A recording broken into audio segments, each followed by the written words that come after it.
शंकराचार्य स्वामी अवमुक्तेश्वरानंद के खिलाफ जो पॉक्सो एक्ट का मुकदमा लिखा गया, इसी बीच एक नया मोड़ इस केस में आ गया है। आज शाम को शाहजहांपुर के रहने वाले रमाशंकर दीक्षित, जो पेशे से पत्रकार हैं, वो आते हैं काशी में जो विद्या मठ है वहाँ पर आते हैं और उस समय बड़ी भीड़ होती है शंकराचार्य के पास, और वो इंतज़ार करते हैं कि थोड़ी भीड़ कम हो जाए तो शंकराचार्य से मुलाकात करके वो अपनी बात कहने के लिए आतुर रहते हैं। काफ़ी देर इंतज़ार करते हैं और इंतज़ार के बाद जब थोड़ी भीड़ हल्की हो जाती है तो शंकराचार्य के पास जाते हैं और वह एक पत्र उन्हें सौंपते हैं। शंकराचार्य जी उस पत्र को पढ़ते हैं और कहते हैं, इसमें मैं क्या करूं, क्योंकि मेरे ऊपर तो आरोप लग ही गया है। दरअसल रमाशंकर दीक्षित ने उस पत्र में ये लिखा था कि यही जो आशुतोष पांडे है, इसने उनको फ़ोन किया था और फ़ोन करके बात की थी और बात करके कहा था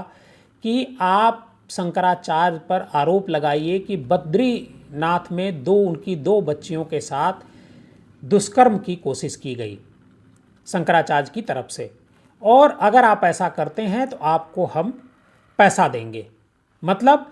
पैसा दे करके शंकराचार्य पर आरोप लगवाने की कोशिश ये आशुतोष पांडे कर रहा था, जो खुद हिस्ट्री सीटर है। उसके खिलाफ गैंगस्टर का मुकदमा है और 25,000 का इनामी है जिसने इस पर शंकराचार्य पर आरोप लगवाया है। अब जैसे ही वो बात मीडिया को पता चलती है, वहाँ मीडिया के लोग भी होते हैं, तो मीडिया के लोग सामने आ जाते हैं और मीडिया के लोग उनसे बात करने की कोशिश करना चाहते हैं। पहले तो वो तैयार नहीं होते हैं, लेकिन बाद में मीडिया के सामने यही बात वो कहते भी हैं कि रमाशंकर दीक्षित की किस तरीके से आशुतोष पांडे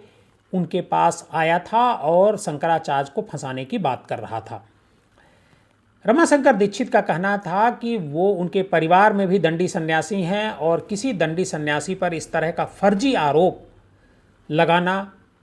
वो ठीक नहीं समझते हैं, और इसी वजह से शंकराचार्य को बताने के लिए वो शाहजहांपुर से चल करके बनारस पहुंचते हैं, काशी पहुंचते हैं और मठ में जाते हैं, जहां पर शंकराचार्य का जो मठ है, आश्रम है, वहां पर जाते हैं और वहां पर जाकर के शंकराचार्य से मुलाकात के बाद ये बात कहते हैं। इस जानकारी के आने के बाद अब ये साफ होता जा रहा है कि जो आशुतोष पांडे है उसने जानबूझ करके प्रलोभन दे करके शंकराचार्य पर इस तरह के आरोप बच्चों से लगवाए हैं।